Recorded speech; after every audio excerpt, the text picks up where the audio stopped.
cleared for takeoff.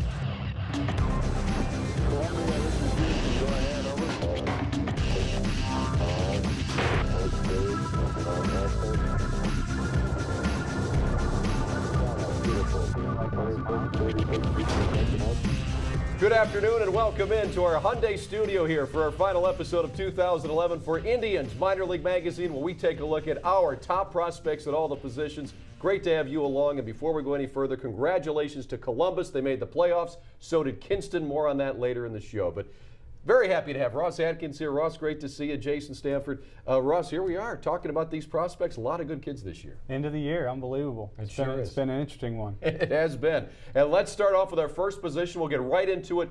First base, and the guy that's put himself back on the prospect radar once again is Bo Mills. And in just 96 games between Akron and Columbus, he had .291 with 18 homers and 67 runs batted in. Also scored 50 runs. But Ross, when you take a look at Bo Mills, the 2007 first-round pick, he was off the radar maybe the last year or two, but he's back on. What did he do to put himself back on? Yeah, with Bo, he has to hit, and that's, you play a corner premium position like that, and you have to put up the big numbers. You can't just be an average major league producer and play first base and be limited to first base. And Bo's a better defender than he was. He's more physical. He's a much smarter player than he was, and clearly one of the best makeup players that we have in our system, just from a toughness and competitiveness standpoint. The separator for him will be his ability to quietly get his foot down and have a consistent swing and see off-speed pitches and pitches out of the zone more effectively. Real easy to talk about, very hard to do. And in Bo's case, a guy that we really know well. In player development, probably know a little bit too well. We would rather that he's out of our hands at this point and in the hands of Manny Acta and Chris Antonetti, and nobody wants that more than Bo. But he has really grinded it out and been an unbelievable professional. So glad to see him have these positive strides, and hopefully he can turn it into more or major league success soon. So Bo Mills, the top prospect at first base, but three others that we've taken a look at here: Aguiar, Tice, and Saborn down in Mahoning Valley. Aguiar's done a nice job with the power numbers this year in Lake County and in Kinston. Yeah, Jesus has been incredible. He's the thing that doesn't show up in the stat line is his defense. He has an unbelievable knack for the glove. His feet around the bag are incredible at first base. Very comfortable there, really good instincts. And out of Venezuela, the power numbers are clearly there. If the discipline improves and he continues along with his strength and conditioning, nutrition, he'll have to maximize all those things, because he's, again, like Bo, playing the hardest position to get there. So. But really an encouraging year to be that young and have that much power. Ross, the next group we're going to talk about are the shortstops. And, I mean, this is probably the deepest that you guys have right now. Number one draft pick this year, Francisco Lindor, guy that you look at to be the future probably of the Indians at short. Talk a little bit more about what he brings to the table now because of playing in the professional ranks. Yeah, it's interesting with a player like Francisco. You read about him on paper, and it is very exciting, and at the same time can be hard to visualize when you talk about instincts and just natural ability to play defense. And think about a 17-year-old competing professionally. It's hard to visualize until you see it, and it's really easy for him. He came into our Mahoning Valley affiliate and immediately stood out. Everyone stopped, wanted to watch him take BP. Everyone stopped, wanted to watch him take infield. And he was everything that as advertised. He impressed everyone that was watching. So really impressive young man, a really impressive talent, and really excited to see him playing at a full season at some point next year. Three of the other guys that we talk about with the shortstoppers: Tony Walters, I mean, another guy that was in Mahoning Valley this year; Ronnie Rodriguez, a guy that jumped from A-ball or rookie league all the way up to Lake County; and then Juan Diaz. I mean, these guys, like I said, are very good shortstops, and you probably have the best shortstop in minor league baseball right now in Mahoning Valley. But Tony Walters, another guy.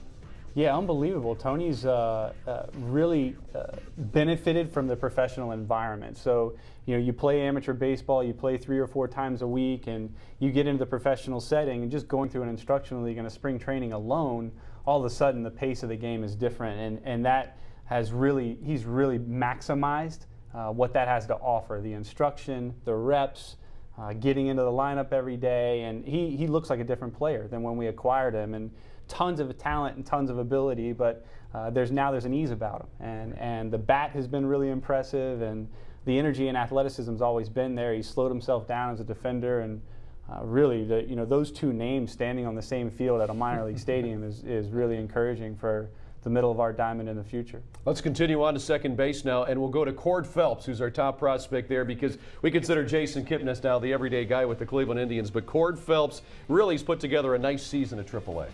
Yeah, Cord is, he is the epitome of an overachiever. He's always done it. He did it to get into Stanford. He did it to get drafted. He did it to make the next steps professionally. He did it to get to the major leagues. Now he's got to do it again. Now he's got to prove everyone that he belongs and that maybe he is going to be that everyday second baseman for us or for someone. And I genuinely believe that Cord believes that as much as anyone. So easy guy to pull for, and certainly has all of the talent to be in the middle of a diamond and be a productive professional at bat. And we'll talk through and work through how we can maximize his ability with us and complement our team. But Cord's a great story all the way around, and someone we all aspire to have some similarities to, and you look after. So he's the kind of guy you want your kids around. Yeah, good guy indeed. We'll take a quick look at some other guys at second base that have had good years in the minor league system. Valbuena, Martinez, Garcia from the Arizona Rookie League, and we have to move on to the next position here at third base. But another good group of guys there. And you look at now at the third base, Giovanni Urshela, who I got to see on a regular basis, Mahoney Valley, and now he's the top prospect that you guys have going forward. What can you say about him? Every year it seems like defensively he's very good, offensively he's still a little behind the 8 ball.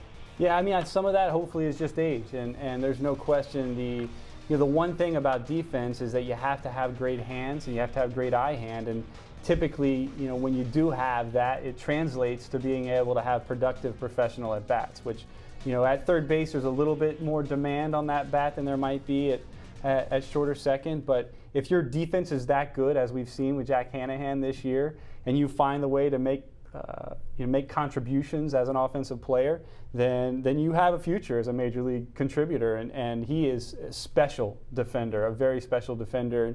And we think there's some raw power in there. There's certainly athleticism. So, that's the beauty of minor league baseball. He'll get the chance to prove to us if he has it. Here are the rest of the top picks or prospects for the third baseman. Jordan Smith, Jared Gettert, and Kyle Bellows. Guys that have a future. Yeah, no question. Those are all three interesting players, very strong, physical, and I think Jared Gettert is one guy that we will continue to pull for and want the best for, and he is like Josh Tomlin and Jared Head and Bo Mills, one of the hardest working individuals in our system. All right, coming up next, we'll go behind the plate. We'll also check out the outfielders, our top prospects, on our year-end show here with Indians Minor League Magazine. Make sure you stay tuned.